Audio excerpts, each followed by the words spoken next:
இசையமைப்பாளர் AR ரஹ்மானை அவரது மனைவி சாய்ரா பானு விவாகரத்து செய்வதாக அறிவித்த நிலையில் AR ரஹ்மான் குறித்த சர்ச்சையான கருத்துக்கள் சமூக வலைதளங்களில் தற்போது வைரலாகி வருகிறது.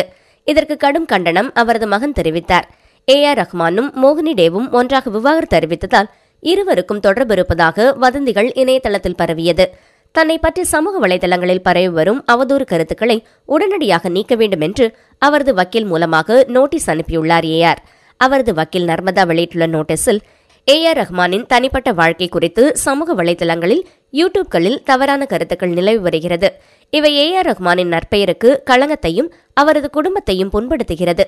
எனவே அடுத்த 1 மணி நேரத்திற்குள் AR ரஹ்மான் குறித்த சர்ச்சை பதிவுகளை சமூக வலைதளங்களிலிருந்து சம்பந்தப்பட்டவர்கள் அகற்றிவிட வேண்டும்.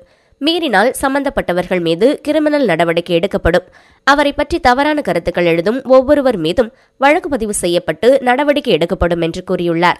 எனவே யூடியூப், இன்ஸ்டாகிராம், ஃபேஸ்புக் என எல்லா சமூக வலைதளங்களிலிருந்தும் அவரை பற்றிய தவறான கருத்துக்களை உடனடியாக நீக்க வேண்டும் என்று கேட்டுக் கொள்ளப்படுகிறது என்றார்.